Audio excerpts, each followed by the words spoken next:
kali ini saya ingin menampilkan praktikum konseling individu bersama salah satu klien yang mengalami sifat introvert dan juga pemalu. Baik, saya sedikit mendeskripsikan masalahnya, di mana rupanya klien ini sudah mengalami permasalahan ini sejak SMA hingga kuliah sekarang, sehingga ia sering mengalami cemas dan juga menarik diri dari lingkungan sekitar. Baik, untuk membantu permasalahan klien pada kali ini, sesi konseling yang dilakukan adalah menggunakan pendekatan CBT atau Cognitive Behavioral Therapy. Fokus kita pada kali ini adalah mengidentifikasi dan membantu klien agar bisa mengubah pola pikir yang negatif agar bisa lebih percaya diri. Baik, selamat menyaksikan.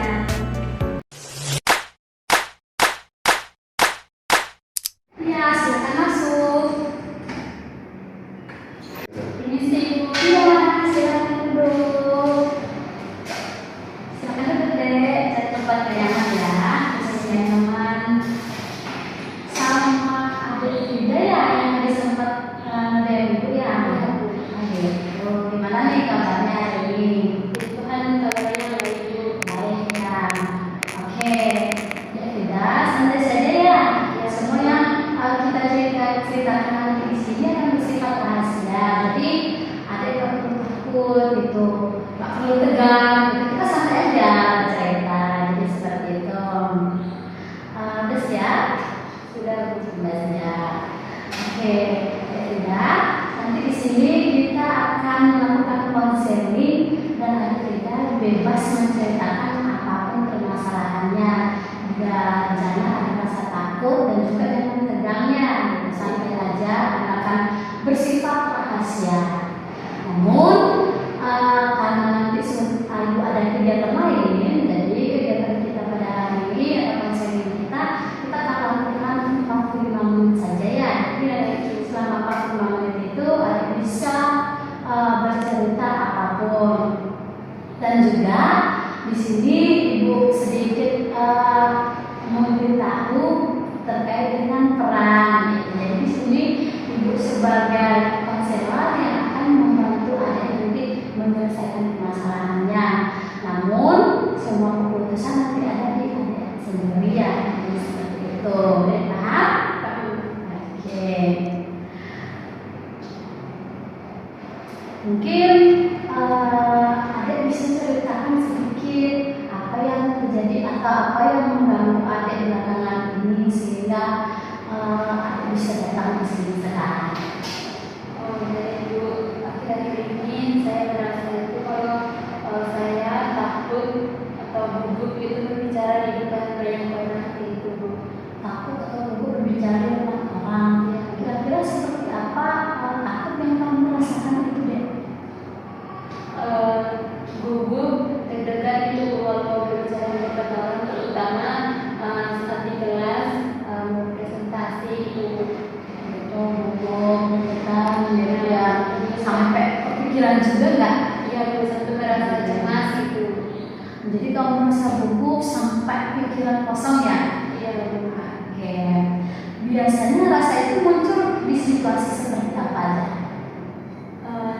Di tempat yang ramai itu, Di tempat yang ramai seperti di kelas atau di tempat, pokoknya di tempat yang banyak orang, di mana di situ saya harus berbicara di depan, saya akan merasa gugup. seperti presentasi gitu ya, depan teman-teman atau di depan dosen gitu ya. Nah, kira-kira sebelum presentasi itu kamu udah merasa cemas duluan atau gimana? Iya, Bu, saya sudah merasa cemas duluan. Contohnya besok akan ada tugas yang harus dipresentasikan.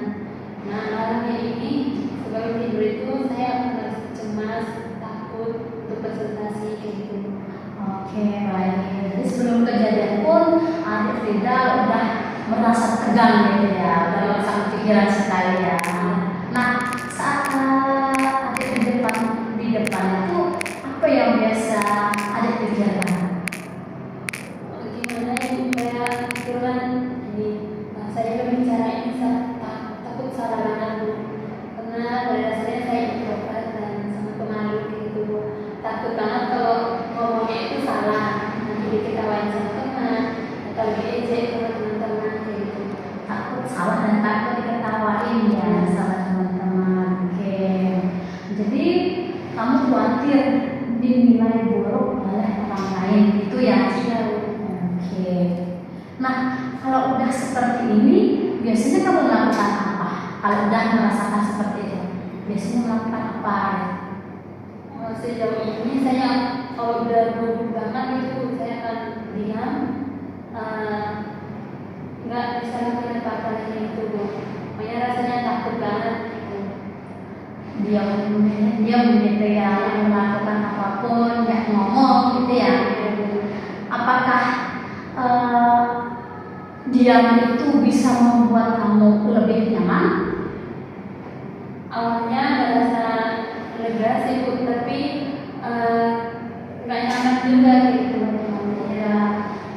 Nah, tapi setelah itu, setelah misalnya kamu melakukan diam saja seperti itu, gimana perasaan kamu? Saya jadi lebih tidak percaya diri Bu, jadi merasa takut lagi karena di situ saya tidak ada perubahan untuk menampilkan yang terbaik atau untuk lebih percaya diri itu bahaya. Berarti yang awalnya kamu merasa aman, merasa nyaman gitu dengan melakukan diam aja gitu, dengan perasaan diam aja, lama-kelamaan akan membuat kamu cemas dan makin membuat kamu tidak percaya diri, jadi seperti itu ya? Ya Bu. Oke. Tapi malah lebih memperburuk keadaan saya. Berarti kamu berpikir akan memperburuk keadaan, jadi jadinya ya perasaan kalian. Pernah nggak sih ada pengalaman yang mungkin membuat kamu jadi seperti ini? Sebenarnya pernah sih Bu, di SMA pernah presentasi di depan teman-teman. Nah di situ saya ada kesalahan saat presentasi dan teman-teman saya itu mengejek saya, menertawakan apa yang saya katakan seperti itu. Wah, berarti dulu pernah mengalami ya, gitu, mengalami pas di saat presentasi ditertawakan sama teman-teman ya. Jadi itu kayak trauma sekali ya sampai sekarang ya. Pasti waktu itu rasanya enak banget ya. Enak banget, pengen nangis, pengen teriak gitu. Wah, kira-kira pas teman-teman ngelakuin hal itu kan perasaan gak enak nih. Apa yang mungkin yang kamu rasakan waktu itu? Malu kah? Sedih kah? Bagaimana? Sebenarnya ada rasa malu, sedih, dan rasa percaya diri saya itu mulai hilang. Dan dari situ saya mulai menjadi lebih parah introvertnya, lebih introvert, lebih pemalu gitu. Jadi takut kalau mau melakukan presentasi di depan teman-teman. Apakah perasaan itu masih terasa sampai sekarang? Masih Bu. Masih. Bagaimana dengan teman-teman? Apakah kamu merasa seperti itu juga? Kalau sama teman dekat yang dekat-dekat banget itu tidak merasa seperti itu. Tapi kalau yang sahabat itu tidak merasa malu, tidak, karena sudah terbiasa seperti itu. Berarti yang sebenarnya itu kamu itu bisa berbicara, namun hanya pada situasi tertentu saja yang membuat kamu takut dan seperti ini ya. Ya, Apakah di kelas kamu punya pendapat atau sering berpendapat? sebenarnya ada pun pendapat saya ingin menyampaikan pendapat saya, tapi saya tidak berani untuk menyampaikan karena saya takut salah. Takut nanti temannya nggak terima pendapat saya gitu. Oke, berarti kamu itu sebenarnya punya pendapat, ingin menyampaikan pendapat, tapi kamu takut untuk menyampaikannya ya. Oke, nah berdasarkan permasalahan kamu ini, kira-kira apa yang kamu harapkan atau apa yang ingin kamu rubah seperti apa? Saya ingin berani berbicara di depan teman. Contohnya saat presentasi itu saya ingin hilangkan rasa gugup gitu. Saya mau lebih percaya diri supaya lebih berani untuk presentasi atau ngomong di depan orang banyak. Oke, berarti kamu ingin lebih berani lagi berbicara ya. Ya. Oke, Oke, mungkin kita bisa mulai dari hal yang kecil dulu ya, untuk melatih gitu ya. Misalnya itu berani berbicara di dalam kelompok kecil. Nah, misalnya itu di saat kita ada pembagian tugas dalam kelompok. Nah, tentunya di dalam kelompok itu kan terdiri dari beberapa orang, misalnya 5, 6 orang. Ada Frida bisa mungkin melatih untuk menyampaikan pendapat yang ada pada diri adik. Jadi itu adalah hal yang pertama, hal kecil yang bisa kita mulai. Jadi seperti itu ya. Apakah adik bisa melakukan itu? Bisa. Oke, good. Jadi target awal kita adalah adik harus berani berbicara minimal 1 kali dalam diskusi. Oke, good. Nah, selama ini apakah kamu merasa tidak bisa? Iya, benar. Saya rasa sangat tidak bisa. Tapi sebenarnya kan kamu bisa, hanya belum terbiasa, gitu ya? Oke. Nah, mungkin kita boleh latihan pelan-pelan. Setuju? Oke, setuju. Nah, coba kita latihan aja ya langsung ya. Coba kamu sampaikan 1 kalimat sederhana aja nih untuk menyampaikan pendapat. Apa ya, Bu? Saya ingin menyampaikan salah satu kata, Bu. Ini contoh kayak satu teman saya, Bu. Kalau saya berbicara, tolong hargai saya berbicara, jangan menertawakan saat saya berbicara. Oke, good, nice, betul. Harus bisa menyampaikan pendapat bahwa kita juga butuh dihargai. Jadi oke, bagus. Tapi masih agak gugup sih. Wajar, namanya juga sedang belajar. Nah, kita coba lagi ya, yang mungkin sedikit lebih panjang mungkin. Coba dari ayat 1-2 kalimat gitu lah. Tadi kan ada yang menyampaikan supaya bisa dihargai gitu ya. Mungkin bisa yang lebih panjang dikit gitu supaya lebih terbiasa. Apa ya, Bu ya? Menurut saya ide ini bagus untuk kita gunakan dan menyelesaikan tugas kita. Oke, nice. Berarti di situ kamu ada kesan kamu menyampaikan pendapat bahwa kamu menerima ide orang lain, yaitu kamu dengan mengatakan bahwa ide ini bagus dan bisa membantu kelompok lain. Nah, bagus dan sudah lebih jelas. Jadi sekarang kita bayangkan jika kamu berdiskusi di dalam satu kelompok. Coba kamu mulai berbicara, misalnya gini, saya mau menyampaikan pendapat saya seperti ini, seperti itu. Coba.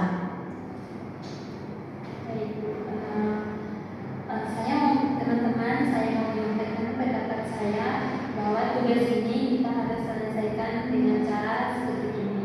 Oke, bagus sekali. Itu udah seperti situasi nyata yang awalnya tadi kamu memberikan pendapat bahwa kamu ingin dihargai. Habis itu kamu mencoba lagi 1-2 kalimat di mana kamu menyetujui pendapat dari teman-teman yang lain dan bisa membantu kelompok.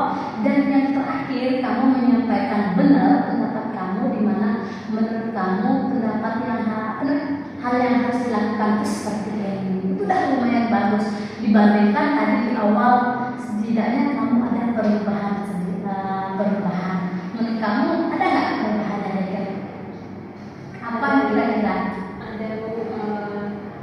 Saya jadi sedikit ada perubahannya, itu saya jadi lebih berani berbicara, menyampaikan pendapat saya kepada teman-teman. Benar sekali. Itu sudah kemajuan bagus. Yang awalnya tadi kamu merasa cemas sekali untuk menyampaikan pendapat gitu. Namun setelah kita melakukan latihan, beberapa kali latihan tadi, setidaknya ada kemajuan sedikit, kemajuan yang bagus, ada perubahan. Nah, Oke, baik. Jadi mungkin apa ya? Setidaknya tadi dari awal sampai sekarang itu setidaknya ada perubahan sedikit. Terus ada udah percaya diri untuk menyampaikan pendapat. Nah, jadi untuk minggu ini Bu minta kamu coba berbicara minimal 1 kali ya dalam diskusi atau dalam hal apa gitu, oke? Ya Bu.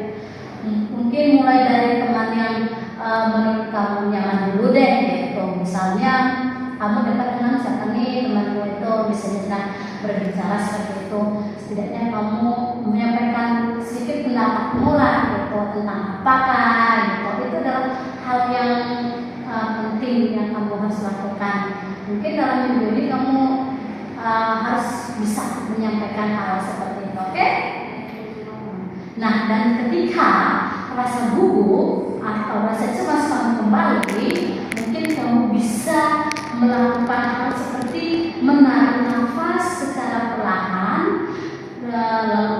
menarik nafas secara perlahan mungkin lewat hidung, habis itu nanti lepaskan lewat mulut secara perlahan supaya rasa gugup, rasa cemas atau pikiran yang lain-lain itu bisa dikendalikan, bisa terkontrol, oke? Oke. Atau mungkin selain kamu menarik nafas dan hembuskannya, mungkin kamu bisa bilang kepada dirimu sendiri seperti saya harus bisa, saya harus mencoba dan saya harus berani. Oke? Oke. Nah, oke, baik. Dari semua yang kita bahas pada kali ini, bagaimana yang menurut Ade itu bisa membantu? Ini saya jadi lebih berani untuk berbicara karena tadi ini menarik saya untuk menunjukkan ide pendapat. Jadi mungkin nanti saya akan coba di kelas menyampaikan ide saya kepada teman-teman. Oke, baik. Berarti latihan tadi sangat membantu Ade ya untuk bisa lebih berani lagi, lebih percaya diri lagi untuk menyampaikan pendapat maupun saat presentasi. Bagus, berarti itu bisa kamu ulangi sendiri ya. Latihan-latihan seperti tadi itu bisa kamu ulangi sendiri. Dan ketika rasa gugup dan rasa cemas itu kembali, jangan lupa lakukan hal yang sudah Ibu sampaikan. Oke? Oke. Nah, sekarang kira-kira nih, tadi kan kita tegangin mana nih setelah kamu mengikuti kegiatan konseling ini, kira-kira gimana perasaanmu sekarang? Apa yang kamu rasain sekarang? Saya merasa lebih nyaman, lebih tenang, dan saya merasa saya akan mencoba untuk berbicara atau menyampaikan ide saya kepada teman-teman dan tidak merasa takut lagi. Oke, baik sekali. Itu sudah langkah yang paling baik. Perubahan itu memang bertahap, tidak langsung ya, secara perlahan. Yang penting kamu sudah memulainya dari sekarang, oke? Nah, nanti mungkin kita lihat perkembangan kamu di pertemuan berikutnya ya. Untuk 1 minggu ini mungkin kamu bisa melatih dulu seperti apa, bagaimana, dan apa yang harus dilakukan. Nanti untuk pertemuan berikutnya kita lihat perkembangan atau perubahan yang sudah kamu alami ya, berawal dari sekarang kamu sudah melakukan latihan-latihan sampai nanti kita pertemuan berikutnya, oke? Oke. Ibu mengucapkan terima kasih banyak kepada kamu. Nggak terasa waktunya udah 45 menit saja ini kita bercerita. Kamu udah terbuka, kamu udah berani cerita apa permasalahanmu, udah berani bahwa berawal dari situ, berawal dari sini. Ibu mengucapkan terima kasih banyak kepada kamu udah terbuka udah terbuka di kegiatan konseling pada hari ini. Semoga apa yang Ibu sampaikan, apa yang Ibu berikan pada hari ini dapat membantu sedikit permasalahan yang terjadi pada adik Frida, bisa membantu Frida juga untuk bisa lebih percaya diri dan rasa cemas di saat menyampaikan pendapat itu bisa sedikit demi sedikit menghilang. Oke? Oke, baik. Terima kasih ya Bu, udah membantu Frida menyelesaikan masalah ini. Iya, terima kasih kan sama-sama. Kita terima kasih juga kembali kepada adik tentunya. Harapannya semoga kedepannya lebih percaya diri lagi ya. Nah, gimana, ada